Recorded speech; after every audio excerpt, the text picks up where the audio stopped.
Hi everybody, welcome back to the Fashion Hive. We are sitting here in a new location. We're actually at what's the place called? Rumley Tractor. The Rumley Tractor in Kansas City. So we're really excited to be in this venue. We're having model rehearsals this weekend and everything's going really well.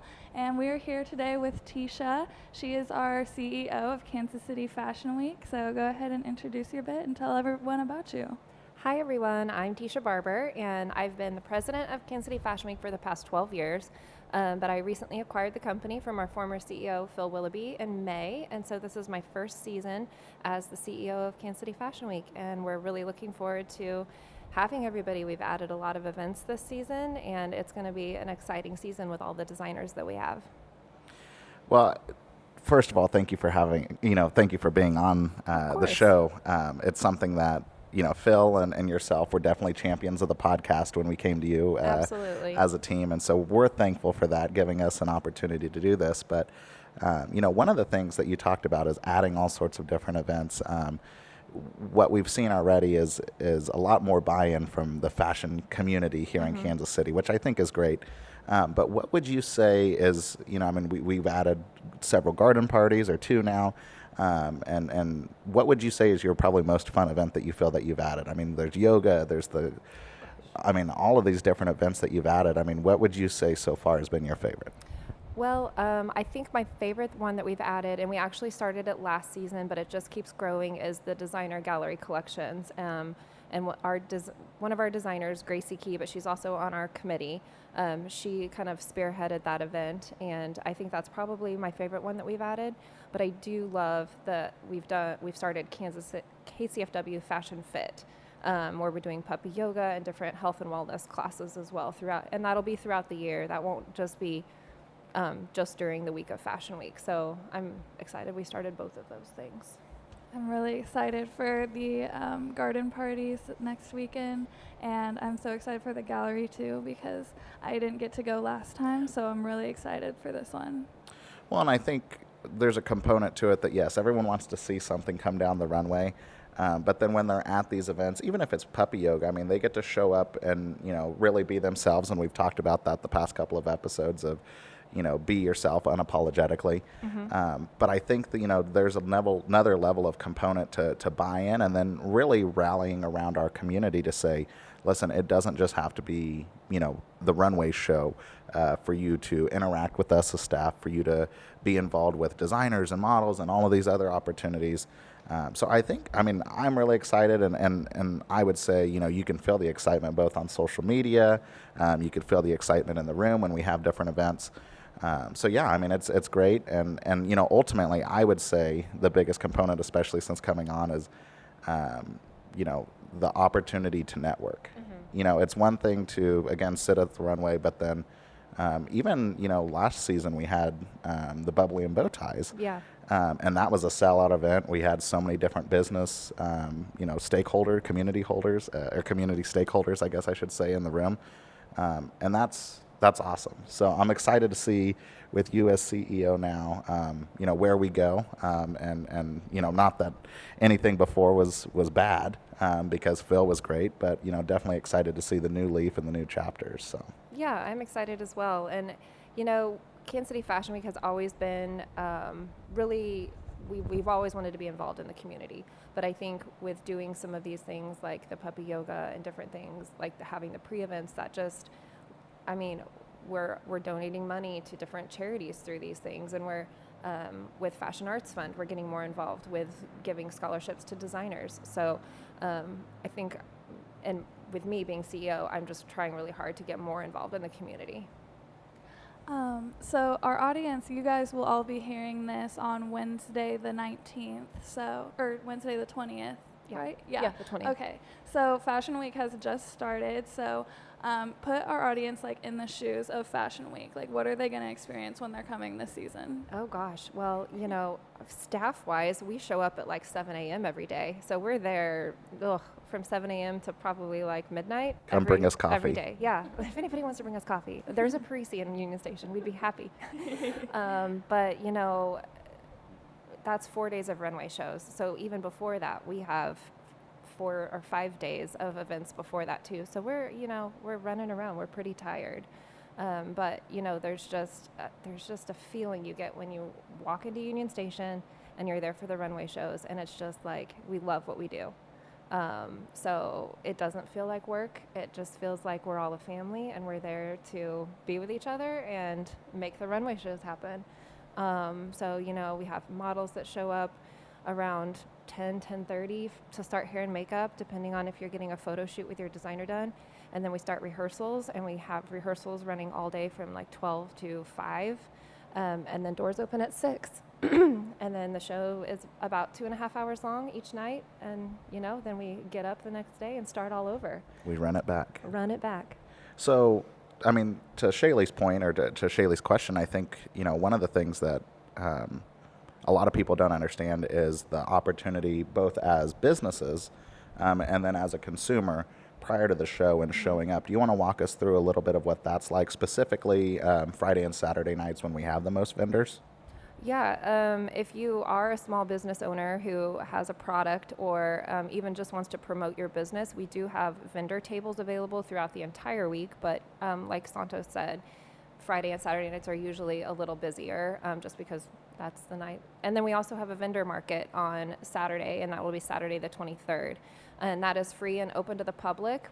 So you can sign up as a vendor, have a table from 10 to 4 that day, and then stay for the show that night as well. So the doors would be open at 6 and the show would start at 7:30. So you would have all of the attendees throughout the day that are just within Union Station walking around that could shop at your booth. And then you would also have the over 700 attendees to the show that night that you would be promoting your brand to. Yeah, it really is a great opportunity because you're putting yourself surrounded by people who love fashion. So especially if you're like a boutique owner or a small designer, jewelry or beauty or makeup, like everyone around is going to love it. I love taking time from my day Saturday to check out every single vendor booth because you just find the coolest things that people hand make most of the time, and I love like handmade goods. Like yeah, and we've had everything from I think it's Roots KC. They will pot a plant for you at Union Station. I was like, oh my gosh, this is so cool. I think I bought like 3. That's so fun. So how do the kids, I mean, kind of off topic, but how do the kids, and really your husband, Jeremy, how did they react when you like came home with 3 plants? You're like, hey, by the way, I went to Kansas City Botanical Week. Oh wait, Fashion Week, I meant. Oh wait, so I brought home a little miniature palm tree. Okay. And they absolutely love it. It doesn't grow anything. But it's a teeny tiny little palm tree, and they absolutely love that. I can't say that I'm a green thumb by any means, but that one has stayed alive. One of 3? One of 3. Hey, 33%, that's pretty good. Yeah. In basketball, if you had a 33%, people are like, they're signing you to $1 million contracts. So you could be $1 million gardener. I don't think I want to go there. Yeah. So we talked a little bit about the vendor market. One thing that, even with the vendors, we have a lot of opportunity, like Shaley said, to support local business, to learn more about really who is in and around the Kansas City area. But we also have our own swag. Mm-hmm. And, that's something that, really, for a lot of people that, that aren't models and aren't designers, we kind of have to fend away some of the models and designers during the day because there would be no swag left at the end of the night. And so I think that's something that, as an audience member, it's important to make sure that you go to our table because there's oftentimes, amazing shorts, amazing shirts, and it changes each year. So it's not just the same swag. It's not just, oh, I saw this shirt last year, and it's interesting. The amount of times that I've worn my shirt out in the community and it sparks a conversation like, oh, what is that? Or oh my gosh, I walked in that 4 years ago, and I'm like, oh, I wasn't there. You know what I mean? But it's awesome. And I think you and Lane and you guys do a really good job of curating some really cool logos and designs for our swag. So thanks. Yeah, the logos, everything that's on our swag is done in-house by either me or Lane. And we usually have 4 or 5 new pieces each season for people to purchase. But yeah, there have been times where we've had to, call up our screen printing company and be like, we ran out. What can you get us in 24 hours? And I mean, there are times like that, and they're great.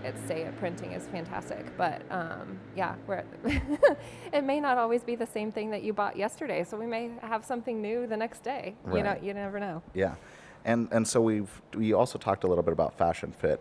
Is there anything coming down the pipeline with that? Or There will be, probably not at this show. We're working through some things, but I think we're going to start doing a line of workout wear that correlates with KCW Fashion Fit. Cool. That's so exciting. Yeah.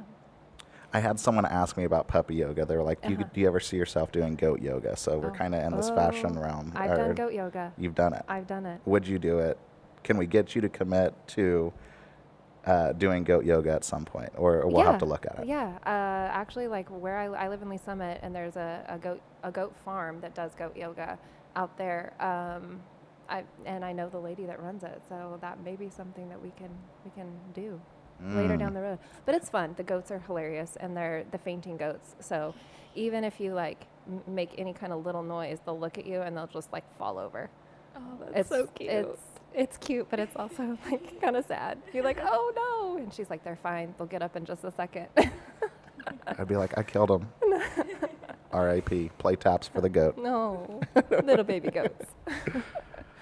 Oh wow. Okay. Well, so you really walked us through the show. Let's peel the curtain back a little bit with you being CEO now, and like you said, you've been president for how long now? 12 years. 12 years. Okay.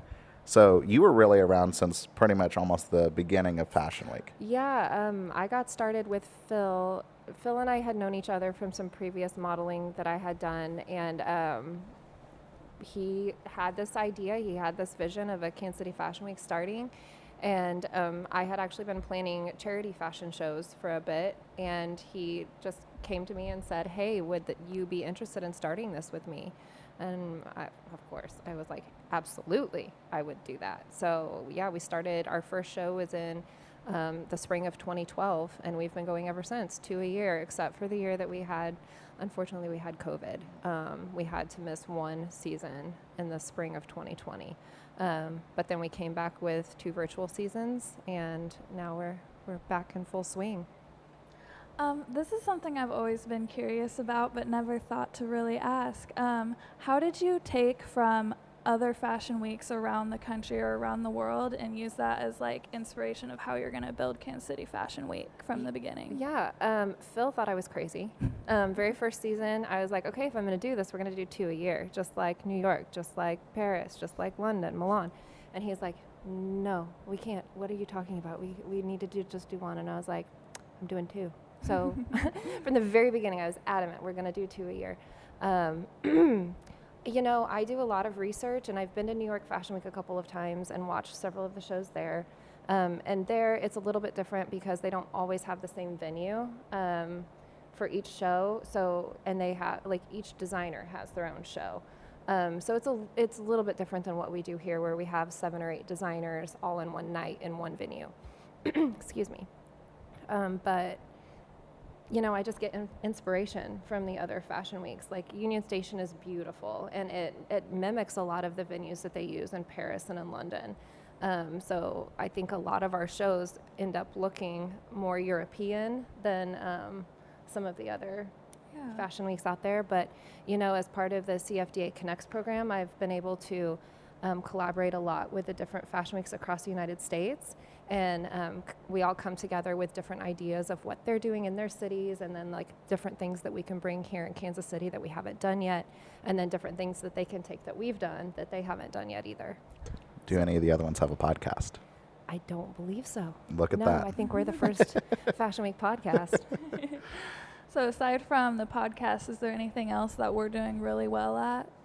You know, we have the KCFW Adventures. None of the other fashion weeks are doing that. And I think we're going to be looking at expanding that as well in the next couple of years. No, that's in the talks. What else? You know, a couple of the other fashion weeks are doing like different garment districts within their cities. And I think that's something that we're going to be working towards as well. So I'm really excited about the possibilities. Yeah, that sounds really cool. So, in terms of what you've seen both internationally and then nationally, What would you say makes Kansas City the most unique? I mean, yes, you talked about the Kansas City Fashion Week adventures, but I mean, let's talk just pure show. What is something, or even not even, let's separate it. What separates Kansas City Fashion Week from even other shows here in Kansas City? And I've been told by several designers, our organization, we are very organized. We give the designers, the models, the hair, we give everybody a lot of information. And we're always here for you if you have any questions. So I think a lot of our designers really appreciate that because they never feel like they're lost in the process. We're always very involved in the entire process. So I think that that's probably one of the things that kind of sets us apart from other shows, not even here just in Kansas City, but also like other fashion weeks. I would think like just how organized we are and how much we invest in our designers. We don't make them pay a huge fee, and they receive a lot of promotion and a lot of show production for that, and I think a lot of them appreciate that. So one of the things that I would say we hear a lot, and this is going to be a tough question. A lot of times we don't hear, or we hear a lot about models who want to be paid. And that is, I mean, it's a component to their lifestyle, just as no different as it is for a designer, and they're looking for their publicity and how they can get their brand out there. And some fashion weeks do, some fashion weeks don't.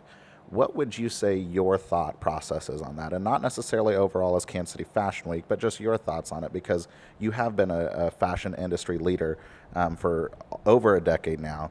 And you've seen the model of how it works nationally and internationally. So what would you say your thoughts are on that? I will say that most fashion weeks do not pay their models, and it is the designer's responsibility to pay the model. And that's kind of like what we've done before. Like even New York Fashion Week, the show producers aren't typically the ones paying the models. It's typically the designer who is putting on that show has a budget for their models. So that is where we started, and that is where we have gone. Would I love to pay every model? Yes, absolutely. But we do talk through that with our designers and say, there are models who require fee, who require payment, and if you would like to book that model, this is their fee. And many of our designers do pay.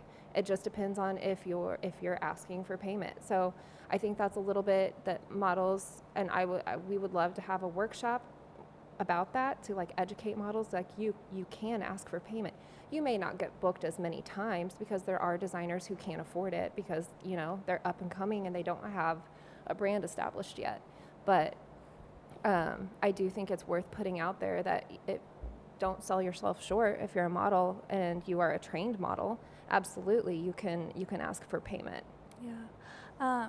From my perspective as a model, like I've never really wanted to like take modeling into my career. I more so do it just because I love it and I've always thought it was fun. So like I have never like on my application like checked that I wanted a payment because like I knew that it was more just for the experience for me, and I wanted like to, I don't know, have the most chances to be picked by designers. So for me, like it's always just been like something I really love to do rather than like I don't see it as my job. And I love that, and I think a lot of our models feel that way. Yeah. A lot of models are repeat models with Kansas City Fashion Week who come back every single season and don't require payment. They just love the environment. They love hanging out with us. They love being a part of a designer's collection. They love being in front of 800 people on the runway. I mean, I loved doing it. I don't really do it anymore because I can't. I don't have time. But when I did, I loved it. It was great. And I didn't require payment when I walked either. So it was just something I loved doing. So you had, and I really appreciated your answer there because you talked about the education component to models, or for models rather. Could you break down a little bit of our connection with the model board and then the model workshops that we do specifically with Kansas City Fashion Week?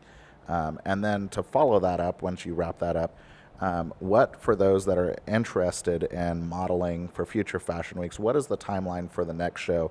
You may not have dates set up, but when to be looking out for, for those next dates? Yeah, I'll start with the model board component.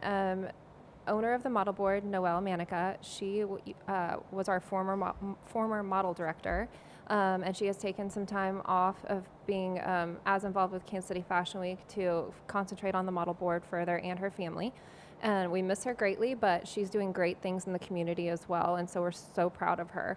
But we're still very connected with the model board, and we even have some of their coaches, their model coaches, Darcy and Amanda, have been very involved with some of our model workshops with our current model director, RJ, and our model coordinator, Aspen.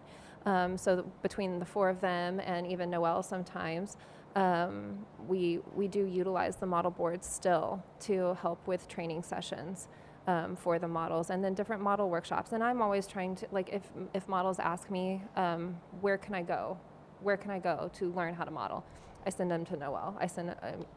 Typically that, like, take a class, take a workshop. And they're always doing other things as well, not just runway modeling. They'll do posing for photo shoots, and they'll do, I know they just did some workshop, and I can't even remember what the theme of it was, but it was like a panel discussion where you could hear from different industry leaders in the fashion industry. So it's not all just runway modeling with them, but they are a good resource here in Kansas City, and they have several coaches that can help. Kara Price, she used to run Hoffman Modeling Agency, and she is now one of their coaches, and she does a lot with voiceover work, which she's trying to get my husband into. Jeremy would be good at it. He's auditioned for a few. We'll see if he gets anything. But they're a great resource here in Kansas City, so I highly suggest contacting them if you're interested in any part of the modeling world here in Kansas City. Awesome. And then, what was your second question? Just the timeline of what it looks like for models to get involved if they've never participated in Kansas City Fashion Week. Well, I highly suggest coming to the shows and watching before if you've never modeled before, come and watch and see, like, what it's all about. But then also, like, it'll be like beginning of October probably is when we'll have our next round of castings, and we have model workshops leading up to that. I know Model Board is planning on having some workshops leading up to that to kind of get people prepared for castings, and then usually it takes about 3 or 4 weeks for us to finalize all of the scores from the different model castings and put everything into a model roster to be able to send out to the designers and let the models know if they made it. So, I mean, we try to have them as early as possible, so then it's before, this coming season, so it's before, like, the Christmas and the Thanksgiving season, and everybody's not, traveling and everything. But we usually try to do a Wednesday night and then a Saturday and a Sunday, so it kind of accommodates everybody's schedules in some way. That's awesome. I love that you started doing the weeknight rehearsals, because when I was in high school, like, I always really wanted that opportunity, but always had, like, stuff going on the weekends. Now that I'm in college, it's kind of the opposite. So, like, the weekend ones are the ones that I always go to, but it's nice to have all of those opportunities. Yeah, we had a couple of people in the, like, restaurant entertainment industry that were like, we can't take off work on Saturdays and Sundays during the day. So we ended up, we listened and we added the weekday night, and it's worked really well. Sometimes it's busier on that Wednesday night. It is. I mean, that one that we had on the Wednesday night at Oak Park Mall, and there were, like, I think we got through like 600, 600 that night in a Wednesday in 3 hours. It was crazy. It was busy. Yeah. On average, how many models audition for each season? It's usually about 1,000 to 1,200. I mean, we have a lot that we have to go through. So, I mean, and usually between 600 and 800 make it onto the roster. So it's a lot of models that we see each season, and some of them are repeat models that come every season, and a lot of them are new that just hear about us for things like this. Well, and I think, speaking about what makes us unique is we have such a big draw of model, individuals that are interested in modeling for us, that I know last year I talked to a dad of a girl, teenager, who they traveled from Arkansas for this. Mm-hmm. Like, they woke up Saturday morning and drove all the way up to Oak Park Mall, And then Sienna is another perfect example. At the time, she was living in New York, I believe, and she came back just to do the model castings. And then she made it, of course, and now she's back in Kansas City. But, I think that speaks, again, to the empowerment, the education component, the advocacy for models. And I, not to bash anyone else out there, but I don't see that, like with other organizations. And again, that's not an attack by any means, but I say that as a kudos to the environment that you and team members of the past and now team members currently, who have created that environment, because that's important. Specifically with models, I mean, there's opportunities to take advantage of them, both at an agency level and then everywhere else. And so I think it's important to have that environment. And I know the models see the value in the environment that you guys have created. So kudos to you. Yeah, I hope so. I mean, we always want to create a safe space for the models. We know that there are people out there that will take advantage of them or be creeps to them, and we want to educate them and make sure that that doesn't happen across the board, because we have models that are 5 and 6 all the way up to, models that are 60, 70. So it is a wide range of people. Like, we are all inclusive. Everyone is included. You don't have to be 5'10", 6 foot to be a female model in Kansas City. We accept all sizes, all ages, anyone. So Lane, who is our vice president of operations, she is in charge of booking models, and she does a wonderful job about taking care of all of the models. They can go to her with any question. If anything comes up in a fitting with your designer, and you go to her or me or anybody on our staff really, and tell us that you've had this issue, a problem with your designer, a problem with a photographer, anything, like, we will take care of it. Like, that is one of our number one priorities, is the safety of our models and our participants in Kansas City Fashion Week. If somebody is listening to this Wednesday morning or just the week of Fashion Week and they're like, oh my gosh, I don't have my tickets yet, how can I come? Like, it says it's sold out. Like, what do? I want to be in on this. If we are sold out, then there are typically standing room tickets available at the door, but you cannot purchase them until 6 p.m. when doors open, and you can purchase them there at the venue in Union Station. Sometimes we have a few seats here and there that are just like sporadic, like, oh, here's one in the middle of a row of 12. So you can get on and get a last minute seat sometimes. But if they're sold out, then just come to the door and you can have a standing room ticket that night. And those are typically, I think, $25. Awesome. Well, in the standing room, I mean, so obviously just like any other event, there's times where people don't show up. And so by the second half, if there are, opportunities for seating, even if it's in the back row, we do, as staff, specifically try and get you seated if we know that row has kind of been left empty or those couple of seats. So absolutely. People who purchase tickets sometimes have last minute things that come up and they can't attend. So it's always worth it to come and buy a standing room ticket even if you don't have a seat, because we can, usually fill in seats if there are those instances where people don't show up. I always thought it was funny that Phil was the one who was like, we need to fill in the seats. And I know that's a dad joke or a pun, but it just, every single time, it was just ironic. He was like, we need to fill in these seats. I was like, okay, Phil, go sit. And he was like, what? I'm like, you said you need to fill in this. And he just kind of looked at me like it was over his head. It was over his head. I think that is one thing that's going to be weird this season is he has his 4 seats that he has always had, and he is going to continue to have those 4 seats for every show. And it's going to be hard for him. It's going to be really hard for him to just sit there and not work and not be milling around trying to get people to fill seats and do things. We need extra chairs.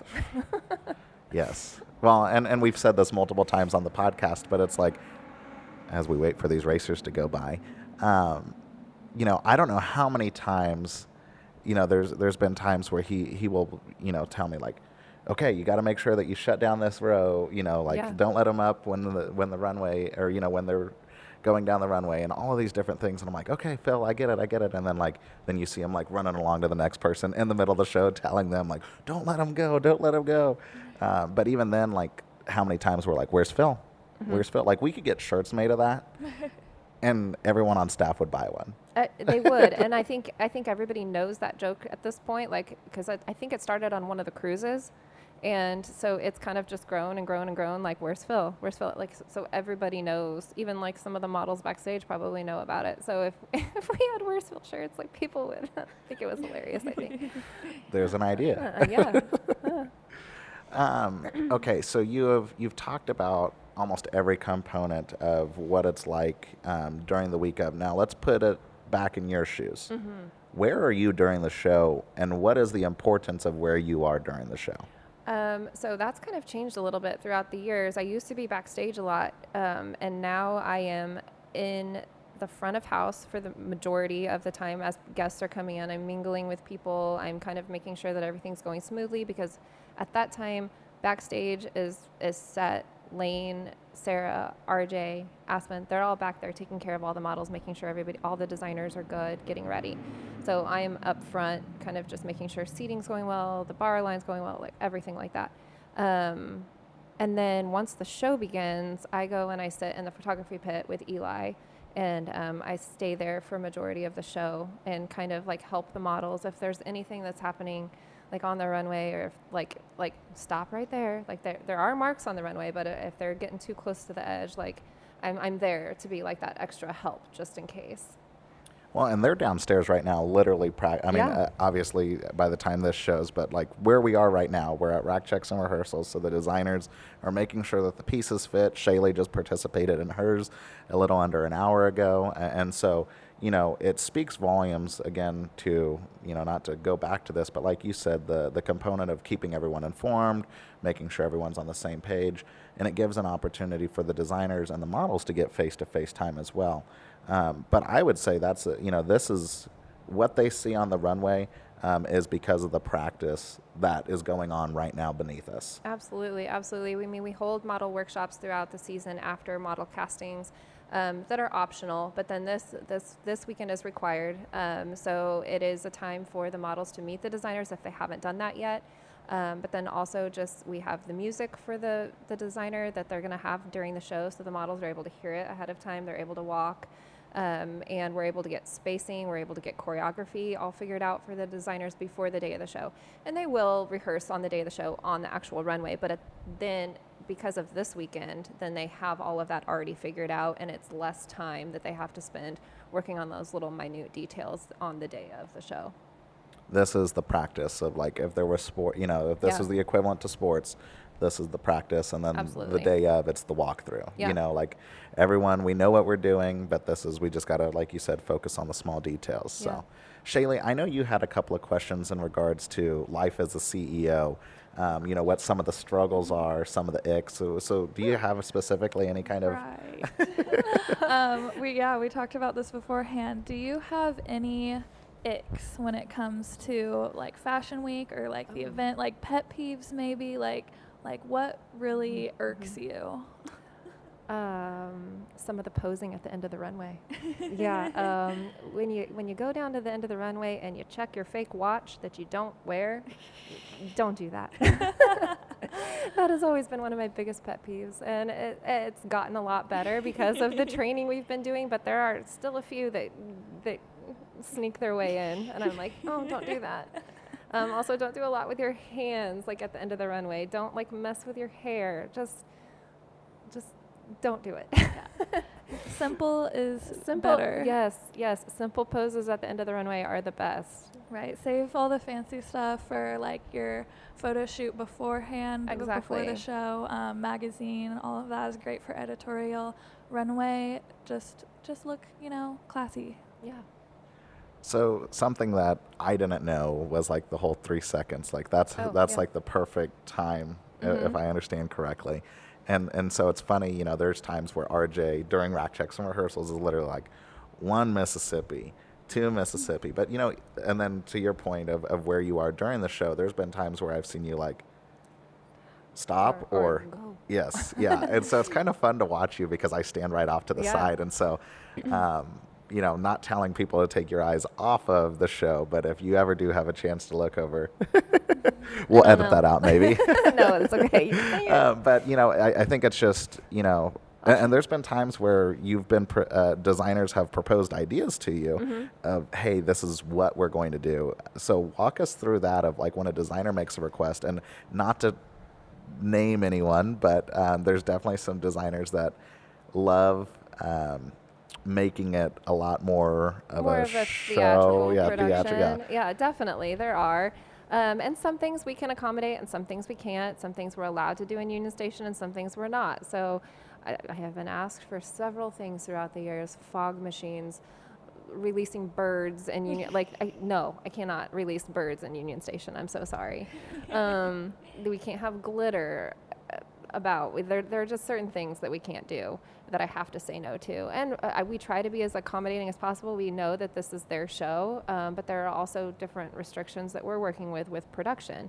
I mean, there are usually 6 or 7 other designers with you that night. So changing up the lighting completely with all the different colors and different things is a lot of times we just can't do that. But if it's something simple like just dimming lights throughout at certain points, like we can work through those things, and that's usually something we can work through. If we know about it ahead of time, we can work through it the day of the show during rehearsals. But sometimes we allow a few little theatrical things that pop up to make it more fun for the audience too. Yeah, I know last spring, me and my designer were talking about me potentially roller skating down the runway. That did get vetoed, unfortunately. I'm sorry, my insurance will not cover that. But I did bring them still and wore them for the photo shoot before the runway show. So again, there's ways to make things work. There's ways to make it work, yeah. So were you comfortable, Shaley, with attempting to roller skate down? Oh, you were ready for it. I'm a really good roller skater. Okay. Like really, really good. Yeah. That's Most people wouldn't know that because No, I don't know roller this skate about that Shaley. often. But like I can go forwards, backwards, sideways. I can do it all. Okay. All right. I can do poses. I can do 1 foot. I can like jump. All sorts of little things. How did we not know that? I'm gonna need a highlight video of like go to like Long Beach or something and record a highlight video. This is something new for TikTok. Okay. Yeah. Shaley roller skate. How about I can roller skate drinks from the bar to people in their seats during the like show? Sonic, like they used to do at exactly, Sonic. Exactly. I've seen too many of those car hops wipe out. Well, I will car hop during Fashion Week this year. Okay. Okay, well if you're coming to the show, get ready to see Shaley and roller skates. get ready for it. Oh my gosh. Okay. Yeah. I don't even know. Like that's. Where do you go from there? Yeah. Where do you go from there? Like you just. That's a segue to just roll on, be done. I don't know. We were talking. What were we even? Oh, we were talking about my life as CEO. Were there any other things like you want to know about, like my day to day? What's your favorite part of every day of Fashion Week? Like the actual week of? Yeah, like what's the highlight of your day? I really just love when we're getting ready to get the show started. There's just that feeling right before the show starts that it's just like, okay, everything we have worked so hard for the last 6 months is finally here. And these designers have worked so hard. I am just always so excited to see their collections come to life on the runway. That's my favorite part. It's like the moment that, everyone's been waiting for, and it's all about to come to life. Yep. It's Christmas. It's Like like that's Christmas 4 nights in a row. Yeah. And it's always the saddest day on Sunday when we all wake up. It is. A Saturday night as we're moving out, we're all like, okay, I guess I'll see you in a couple weeks. Right. Well, this time we have fashion adventures, KCFW adventures we after. do, Like yeah. a week, like and a half week after we're going on a cruise. Yeah. So we're taking a bunch of models to the Caribbean. That'll be fun. That'll be fun. I'm excited. I need a vacation. You're ready for one. I'm ready for one. It's been an interesting couple of months. So you officially transitioned from your old job to now this is your full-time job, correct? Yes. Fashion Week is now my full-time job, which it has not been before. If people didn't know that, I was an architect and interior designer since 2005. So I have been doing that for 18 years, and I just retired from that industry, and then I'm now full-time Fashion Week. That's awesome. Yeah. What are you most excited about? It's actually only been full-time for like a week now. So, well, by the time you guys hear this, 2 weeks. But just being able to have my own schedule and just, be able to take meetings for Fashion Week during the day, which I could never do before, or I'd have to do like over my lunch break or something. So it's going to be just so much more flexibility with being able to just do things that I need to get done for Fashion Week when I need to do them and not have to wait until nights or weekends, which, is going to be really great for my family because I'm going to be able to be around more. Like weekends like this, obviously, like I have to be here, but they all understand. The boys understand, my husband understands, and they're really supportive. So, but yeah, just getting that time back to just be able to have that extra time during my day it's been great so far. You're ready for it. Weird. Yeah. It's been weird because I'm like, oh, well, I wake up like, what do I have to do today? But it's actually been busy because of Fashion Week coming up. So I think it's been a good transition where I feel busy every day. Right. So your lull, you're going to kind of be like, oh, you're going to panic after the cruise then a little bit. We're going to be like, oh, I don't know what to do. I don't know. Then we jump right into, next season. Before the cruise, designer applications for next season will go live. So while we're on the cruise, designers will be applying. And when we get back, we'll have to start selecting and, prepping designers for next season. So it's a never ending. We work You're right. year round on Fashion Week. So, I don't know if a lot of people know that. But we're continuously working on the shows, even though they're just 2 weeks out of the year. Right.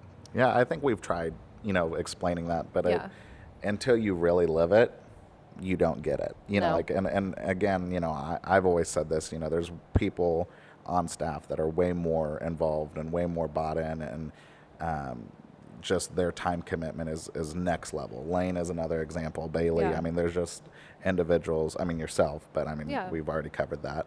So it's just like, it's amazing to me the amount of individuals, really committed individuals that we have on our team, that they're 100% bought in, and we're here at 8 o'clock in the morning, early mornings, Right. and then, like you said, that 4-day marathon of shows. But we do it for the designers, we do it for the models, and really we do it for the fashion individuals involved in the community. So Yeah. And we really appreciate the time that you put in. We appreciate you coming and doing this podcast episode with us. We've been really excited to have you on and share you with everybody because you're like the star, you know? Like you're like the star at the top of the tree. Yes. That makes everything happen. it is incomplete without the star on top of the tree. Thank you guys. I And we're like appreciate the it. little ornaments. Yes. Oh, no. You guys are right up there with me. I will be the tinsel or whatever. Well, thanks for having me. This has been really great. I've wanted to come on the podcast for a while, but timing and everything just hasn't worked. But I'm really excited to be able to do it like right before the shows happen this season. Yeah, that's awesome. Well, we'll have to get you on recap if we could. Yeah, absolutely. And we'll talk a little bit about some of the designers. So one of the things that we didn't talk about is, I know we were wrapping up, but can you speak to the level of designers that we have that are going to be at these shows? Obviously, this is going to be airing the Wednesday of the show, of the week of the shows. But I kind of want to nail, I want our audience, for those who aren't aware of what they're going to see on the runway from a designer perspective. Mm-hmm. Is it newer designers? Is it, international or national designers? Is it a mix? What does that look like? It's a mix. We have student designers, we have new emerging designers, and then we also have more established designers. We have 3 Project Runway designers that are showing this season: Korto Momalu, Christopher Straub, and of course our seasoned favorite, Joshua Christensen, who's also a part of our team. But we have a wide range of designers, and they're not all from Kansas City. Usually it's about half are from Kansas City and here local. And then the other half come in from, Denver and Omaha, or we have some from Philadelphia, we have some from New York. So they're coming in from all over the country to Kansas City because they think that this is a good spot for them to, branch out for their brand. Yeah. Well, again, thank you for the time and the opportunity this morning, and we're super thankful to have you on our podcast, super thankful to have you as a leader of ours. Where can individuals connect with you and with Kansas City Fashion Week? And then again, plug where we're going to be for the shows this season. You can go to our website. It's kcfashionweek.com. And if anybody needs to get a hold of me, it's just Teisha, Teisha, at kcfashionweek.com. You can always email me, and I will get back to you with any questions. There's also a contact form on our website that will go to one of our staff members, and then they'll forward it to whoever that question needs to go to. I do want to give a quick shout out to some of our sponsors this season, if that's okay. Absolutely. Obviously, Union Station is a huge supporter of Kansas City Fashion Week, and they have been for several years. We have Powell Gardens, who, by the time you're seeing this, just had our brunch garden party on Saturday. We also have Three Light and Cordish, who have sponsored our garden party on Saturday night. Mosaic always sponsors our kickoff party or our after parties. We have Dane Fabrication, who is sponsoring the designer gallery that is at their event space in the Crossroads. And then we have Access KC. They're a real estate company, and Oak Park Mall is one of our biggest supporters. And while we don't have our space within our Oak Park Mall anymore, they're still heavily involved, and we have a lot of their retail stores that are involved, either with a runway show or with a vendor market. Let me see if I'm forgetting anybody else. I don't think so. Any drink sponsors this season? Drink sponsors. Oh, yes, we do have drink sponsors. On the Rocks is always a great drink sponsor. And then we also have DeLola, which is Jennifer Lopez's new spritz line. So J-Lo. Yeah, J-Lo. Wow. Yeah, so you'll be able to see some of those drinks at the bar this season. So get excited for that. Yeah, I think that's good. I think that's it. That's awesome. Well, again, we appreciate the time. It's always an honor to get to sit down with amazing guests, and you're definitely one of them. Oh, thank you. Shaley, you want to take us home? Yep. Don't forget to follow us on Instagram at at Fashion Hive Podcast. That's the handle. And follow us at KC Fashion Week as well. And make sure to come to our shows at Union Station. But with that being said, we are out. Nice seeing you guys. Bye.